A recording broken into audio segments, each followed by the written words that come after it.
Still with me, trial attorney Dorit Fisher and criminal defense attorney, former prosecutor Suri Jimenez. We can't get enough of this case because it is so despicable. Chad Daybell is getting on his plane in Hawaii because he wants to be in Idaho to be close to his wife, to make sure she doesn't talk when she's in Idaho. And he apparently tells ABC News, the children are fine. Nothing to worry about here. Children are fine. Well, now that he says that, don't investigators have an obligation and a right to bring him in and say, where are they? We're conducting a missing persons investigation here. You say they're fine. Well, where the heck are they?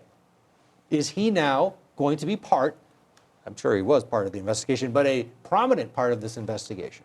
I mean, they're certainly going to try and loop him in now that he's made statements that the children are fine and the children are doing okay. Possibly an obstruction charge if he's not letting them know where the kids are, or maybe keeping her quiet. We don't know. Suri, obstruction of justice if he's claiming he knows where they are and doesn't help out? Or can he say whatever he wants to an ABC News producer in Hawaii and not have any repercussions?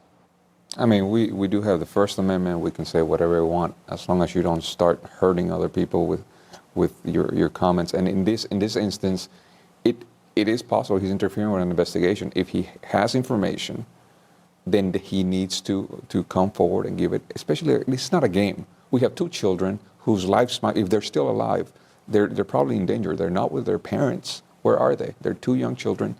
Stop making this about you and stop making this about getting some media attention. Just get those kids to safety. And if they're not, then I hope he gets a good lawyer too, because hopefully they should bring charges against them eventually. What charges would you bring? I mean, obstruction will be definitely one to go. Once they talk to him and he starts lying, he says nothing, he remains quiet. That's why you don't say nothing. You don't want to talk to the police. But if you start lying to the police and making them waste resources, go looking places where you know for a fact that's not where it is. Once you start lying to the police, that's filing a false police report, and that's a misdemeanor at the very least. Lori Vallow faces child endangerment charges. The kids have not been seen since September. What kind of a case realistically do they have when there's no children? They're gone. Is that endangerment? Can you prove that she's endangered her children by the fact that they are somewhere else?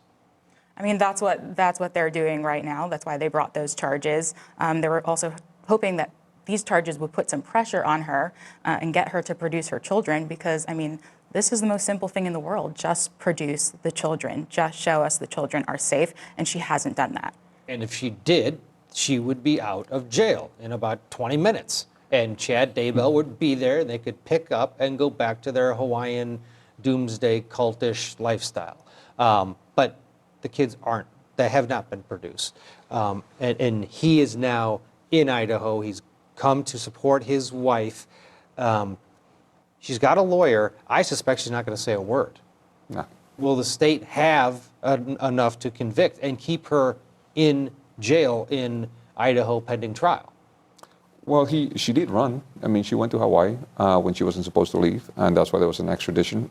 So I think they have a lot of time. They have the whole statute of limitations to whatever charge they think they have probable cause for, and they can hold her in. She has a $5 million bail, so she already has a bond. Go ahead, post your bond, but until you post that bond, they don't have to drop charges. They can investigate for as long as they want to.